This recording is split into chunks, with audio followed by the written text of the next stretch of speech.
leading the research team in quantum physics in the world at Chapman University. All this basic research going on, and it's coming from the federal government. And before I became a congresswoman, there was none coming to Orange County. And after I got on the Defense Committee, boom, boom, boom. The #1 place for patent and trademark requests in our nation, South Orange County and North San Diego. #1 place for innovation. I know you all think that it's the Silicon Valley, but it is Orange County and San Diego. That's where the jobs will come, the basic research monies into universities. I know how to do that because I've been doing it. 4 years ago, President Obama came to the State of the Union. He came in to the House of Representatives. You could see it on TV, and he said, I believe that every community college should be free. And did it get done? No. There's only one community college in California where this year's entering freshmen have tuition free. Do you know which one it is? Santa Ana Community College, 3 streets away from where I live. Back to that, you need to know how to do it, how to build it, how to make it happen. So when I come to you, oh, by the way, we were able to pass at the state level. I work in Washington, but we pushed at the state level to have some 4-year degrees at some of these community colleges. And Santa Ana also is doing that. So if you know what the need is and how you can do it, you can help in the area of education. And I don't even sit on those committees, but we've been working on it because it's incredibly important to our communities. So I'm just not talking about what education is or what I want to do. We're doing it where I live. And I can take that knowledge and put it in every place up and down the state of California. People say, well, why don't we let more families go to school for free? And the answer is, yeah, we don't have a money problem in Washington, D.C. We have a priority problem in Washington, D.C.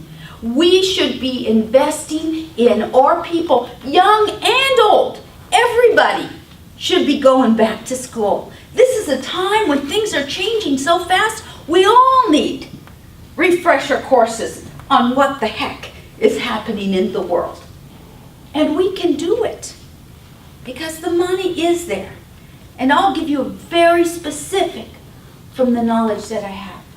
This year, the President and the Pentagon decided that we're going to make another round of nuclear weapons for our nation. Now, we have enough nuclear weapons to blow up the world about 20 times. And by definition, the first time you blow it up, there's nobody else left for the rest of the times. But they decide they're going to build a new set. It's going to cost you, the taxpayers, about $35 billion a year for the next 20 years. So we're going through it this year, and the Republicans who control where I work, they put forward the $35 billion in conjunction with the president, and then they added another $347 million to it. Not a lot, 1%. But I said, well, why? Why do you need another $347 million? The Pentagon didn't ask for it. Why are you guys putting more money? And the answer was, well, we don't know, but I'm sure they'll be able to use it. Could we have not used that $347 million to help you in your education? See what I'm saying? There's money there. I know where it is. and we've worked very hard on that. The last thing I want to say, the last point of an education plan is safety and security while you are on the campus.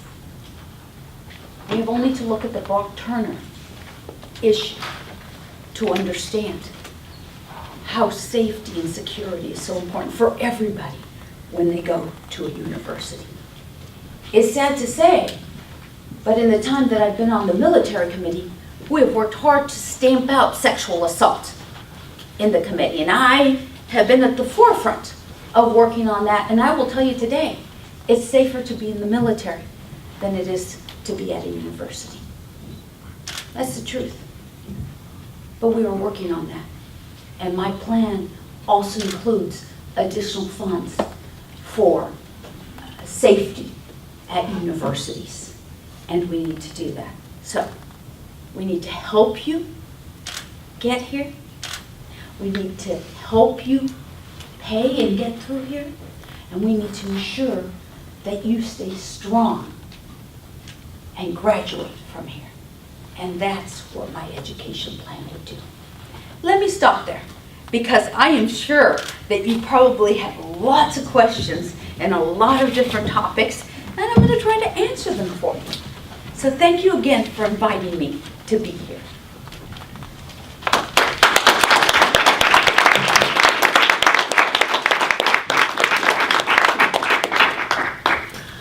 Okay, so I don't have a mic, but I think everyone can probably hear me. We have time for just a few questions, so let's please try not to be repetitive and focus on questions as opposed to comments for the Congress member.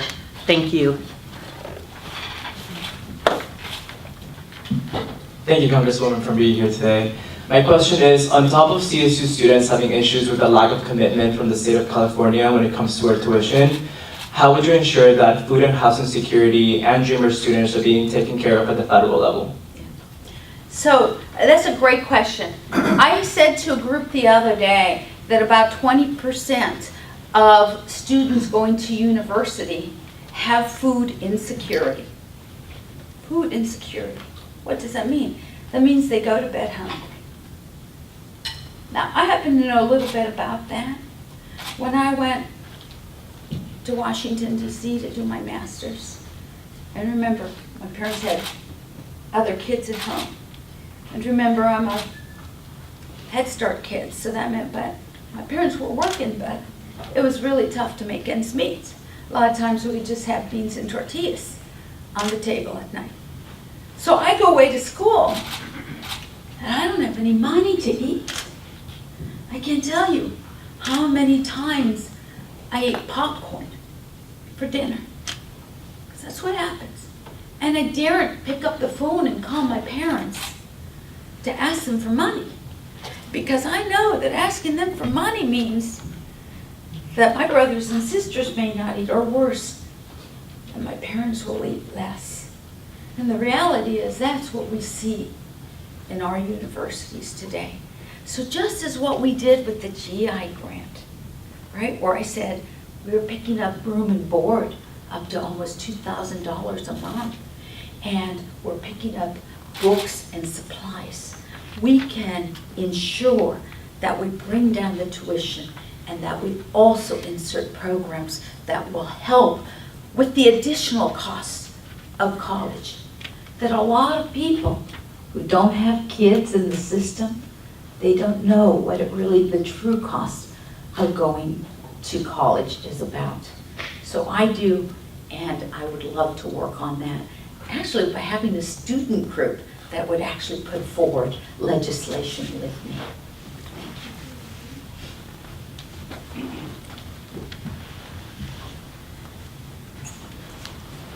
Hi, I just wanted to ask a question about getting something done on some of these things. Right now, Washington is so polarized, so much gridlock, and it doesn't look like, you know, the sort of basic makeup of the parties in the Senate or is going to change. How do you get something done? How do you work across the aisle to get things done on education or any of the other issues you've talked about? Thank you for that question, because when reporters from other places in the, other states or whatever, they always make the trek to go to Washington, D.C., and the first question out of their mouth is always, can you give me an example of a Democrat and a Republican working together? And the answer is always the same. Loretta Sanchez and Mike Turner. Mike Turner, Republican of Ohio. And we share very tough issues like nuclear proliferation and non-proliferation. And we have adamant fights, even in public, over policy of what is supposed to happen or what we want to see happen. But the reality is, we move forward so much legislation and so many bills, and we work in a very bipartisan manner because, in particular, national security should never be a partisan issue. And so we're always used as that example. And you know what it comes down to? It comes down to trust. It comes down to saying, you may have a difference of opinion with me. Think about, you guys are young, but who's in a marriage? Do you agree with everything your spouse says? You have to decide, and you never want to have one of those fights where you yell and you scream something at each other that you can't take back. It's about getting people to sit at the table and work with you. Now, the Congressional Quarterly, the oldest and most respected journal of Washington, D.C., just last year put out a list of the 25 most effective and powerful women in the Congress. Democrats or Republicans, senators or House members. It had Dianne Feinstein, it had Nancy Pelosi, and it had Loretta Sanchez. And it said three things. One, she's got national security experience, counterterrorism experience we've never seen in a woman in the Congress. And secondly, she knows how to shape the debate. She knows how to get people to the table. She knows how to keep them at the table. And third, she knows where the swing votes are, and she brings them with her. So even though you all think that Washington's like this, that's for the headline grabbers. The fact of the matter is that for those of us who are working together, we are actually moving forward quite a bit of legislation. The most important thing is that issue of trust. I asked my counterpart, do you trust me? Mike, do you trust me? Do you think that once we discuss something here, I'm going to walk out the door and I'm going to throw you under the bus? Or that I'm going to say nasty things about you? Or nasty things about Republicans? Or nasty things about rich people? I don't do that, right? I know that I have to continue to work with people. This is the way we get things done. And I have that experience, and that's the number one reason why the majority of the Californian House members, Democrats and Republicans, have endorsed me in this race, because they know I can get the things done, and they can trust me. Hello, thank you for coming. I just had a question, because earlier you mentioned that it's actually safer to be in the military than on school campuses. So that kind of brings the issue of gun control to my mind, because there's been like a lot of school shootings. So what policies would you make on gun control? Well, first of all, I would suggest that you all vote against Prop 57. That's a proposition that's sitting on, or that's going to affect us as Californians. So a few years ago, we voted as a community, as a state, to put in Prop 47, which meant that nonviolent offenders would be moved out of the state penitentiary system, and they would be moved through our jails, and they would be moved out early. And we've seen a rise in crime.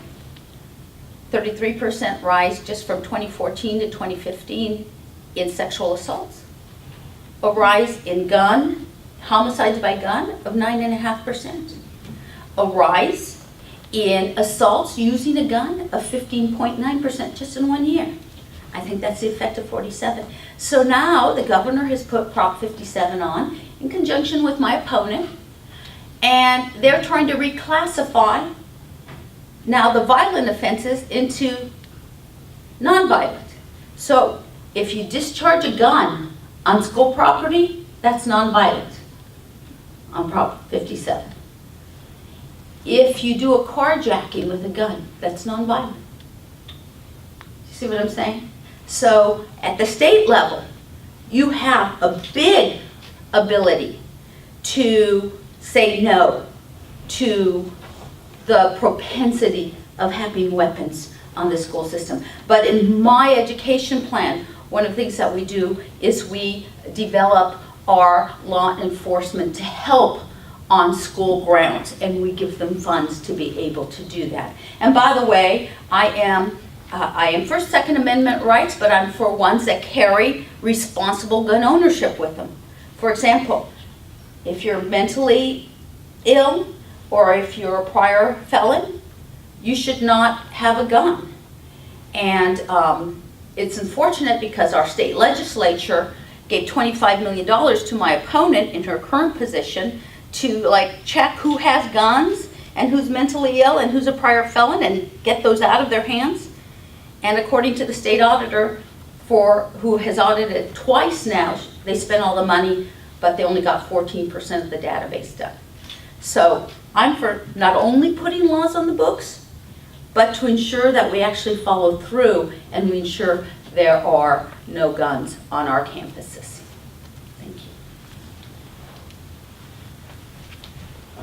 Thank you for coming, Congresswoman Sanchez. What are some of your proposals to expand opportunities for veterans to pursue higher education and also to finance that? Mm-hmm. Well, there's a lot of different programs, as you know, with respect to education in our military.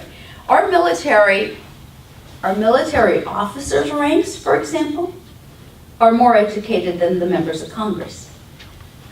You know that, right? I mean, they all have masters and PhDs, and it's paid for by taxpayer funds. Our enlisted also have those opportunities. But sometimes because of the movement we've seen in the last 15 years, especially because of the 2 ground wars we've been in, it's been a little bit more dysfunctional in the sense that you're moving or deploying around, and in some case in what we call theater, so in actual combat like Iraq or Afghanistan. And that sort of hurts your ability to be continuous with your education while you're in the military. So we have actually worked very hard. All these people who say that all online programs, for example, are terrible or are taking away monies or what have you, we're actually trying to weed through that and ensuring that our people, as they're enlisted, can actually do an education if they so wish. Then once they get out of veterans, there's a problem with the veterans program that we can completely and totally fix from the very get-go. And this would be my second proposal. My first proposal in the Senate will be comprehensive immigration reform. And my second one to be introduced will be this. If you're a veteran, so this is what happens. You're an enlisted or you're in the military, and then you get out. Now you're a veteran. But veterans have to opt in to the veterans program, into the Veterans Administration, into Veterans Health. Why are they opting in? A lot of them don't have time to opt in. A lot of them fill out the paperwork and something's wrong with it, so the veterans just sets it aside. Look at all the problems we've had with veterans even being able to get into their programs, right? So one of the easiest ways we fix this issue is that straight out of the military, you don't have to opt in to be a veteran. You become a veteran and you are in the system. That's the first thing. And then we give classes on what is available. There's a lot of educational opportunities available for veterans. And then what we've been working on in Orange County, my husband is a retired veteran. He served 22 years in the U.S. Army Infantry, jumping out of perfectly good planes. He was a paratrooper.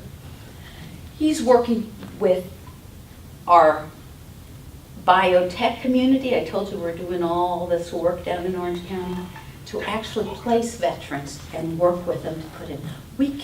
It doesn't all have to be government, guys. We can work with our business communities. They want to help. They're looking for talent. And our veterans have a lot of skill sets They show up on time, for example, right? A very basic thing. I can tell you how hard it is to get people to show up on time in the workforce. You tell them take that mountain, guess what? With resources or without, they're going to do it. They have great leadership skills. So we can use them, but it doesn't have to be all government. We need to employ the private sector to help, as we have done so down in Orange County. I think, is that all we have time for, or do we have time for more questions? One more question? Okay. One more. Hi, thank you for being here. My pleasure. Both you and your opponent are Democrats and seem to agree on some issues. What issues do you most disagree on, and what policies or issues best separate you two candidates? Well, the biggest difference between my opponent and myself is that I have experience. I know the military leaders, I know the national leaders, I've worked on counterterrorism. 24 years, guys. 24 years it's been since you chose your new senator. A lot has changed in 24 years. So I have the experience, and that is why my colleagues, the majority of them, are supporting me. I've taken the tough votes. I know what it is to take a vote under pressure. No on the Iraq War, when everybody was nodding yes. No on the Wall Street bailout, when we were losing our homes and they gave the money to the bank. No on the so-called Patriot Act, because it took away your civil liberties. And mine, by the way.